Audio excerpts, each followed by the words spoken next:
Okay, exam season is officially here. And look, whether you're feeling totally ready or kind of freaking out, we've got you. Think of this as your ultimate game plan. We're going to break down the actual science of studying and give you some real practical strategies to not just survive, but absolutely crush it. First things first, if this picture feels a little too familiar right now, just take a breath. Seriously, that feeling of being totally buried under books and pressure, it's so common. You're definitely not alone. And the good news is, just understanding that stress is the very first step to getting a handle on it. So let's talk about this pressure cooker. We're going to lift the lid and figure out what's really going on. Why do exams feel this intense? And what is all that anxiety really about? Well, there's actually a name for it, exam anxiety. And this definition from a JIPMER study really hits the nail on the head. It's not just about being a little nervous. It's this constant state of worry that happens when we get so obsessed with the grade, the final score, that we forget about what we're actually supposed to be doing, which is, learning. And this pressure, it doesn't just stay with you. It has this huge ripple effect. For students, it can actually make you perform worse, the very thing you're scared of. And for parents, it's just as tough. It causes so much frustration and can really strain family relationships. It's a way bigger deal than just a single test. Okay, so that's the problem. Enough doom and gloom. Let's get to the good stuff, the solutions. This is where we get into some really cool brain science on how to learn effectively, so that the information actually sticks around for more than a day. We've all done it, right? That all-night caffeine-fueled cram session where you feel like you're downloading an entire textbook into your brain. But then you wake up the next morning and poof, it's just gone. Why?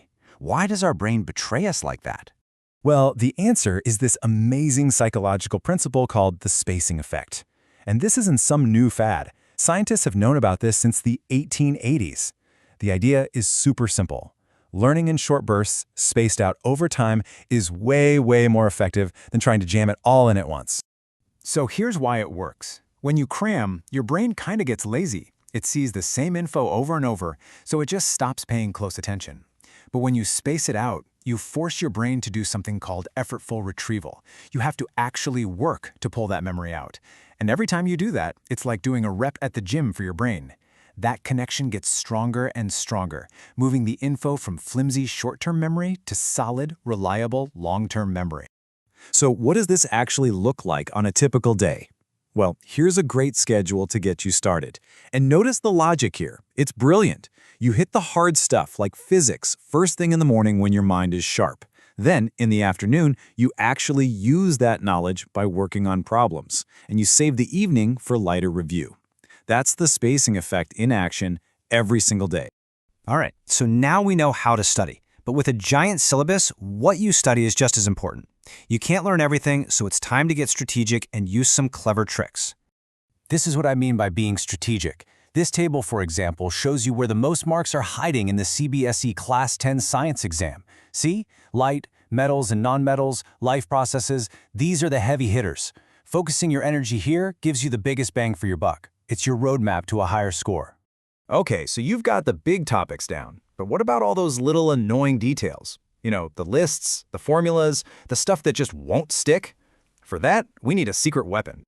And that weapon is the mnemonic. This is such a simple but powerful memory hack. Instead of trying to memorize a boring list of elements, you just remember a silly sentence. Try this one. Bina and Meghna came straight back rapidly. See? Your brain loves stories and patterns, so it's way more likely to remember that sentence than a random list of chemical symbols. All right, you've done the work. You've studied smart. You've prioritized. Now, it's game day. All that prep doesn't mean a thing if you can't perform when it counts. So let's talk about how to win on exam day. This is absolutely crucial. That first 15 minutes they give you isn't reading time, it's strategy time. Before you even pick up your pen to write, get a feel for the whole paper. Underline units and problems to avoid silly mistakes. Circle the questions that look tricky so you can save them for last. And decide which optional questions you're going to tackle. This sets you up for a calm, controlled exam experience.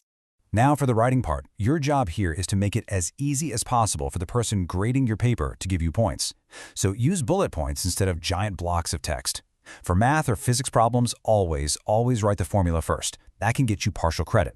And just keep it neat. A clean, organized paper just screams confidence. And all of this brings us to what might be the most important idea of all. I just want you to take a second and really let this quote sink in. Success isn't just about being smart. It's about how well you can handle the pressure of the moment. So, as you walk into that exam hall, try to see it differently. Don't think of it as just a test of what you know. Think of it as a test of your resilience, of your character. An exam is a chance to learn how to handle pressure. So the real question is, how are you going to use this opportunity to grow stronger?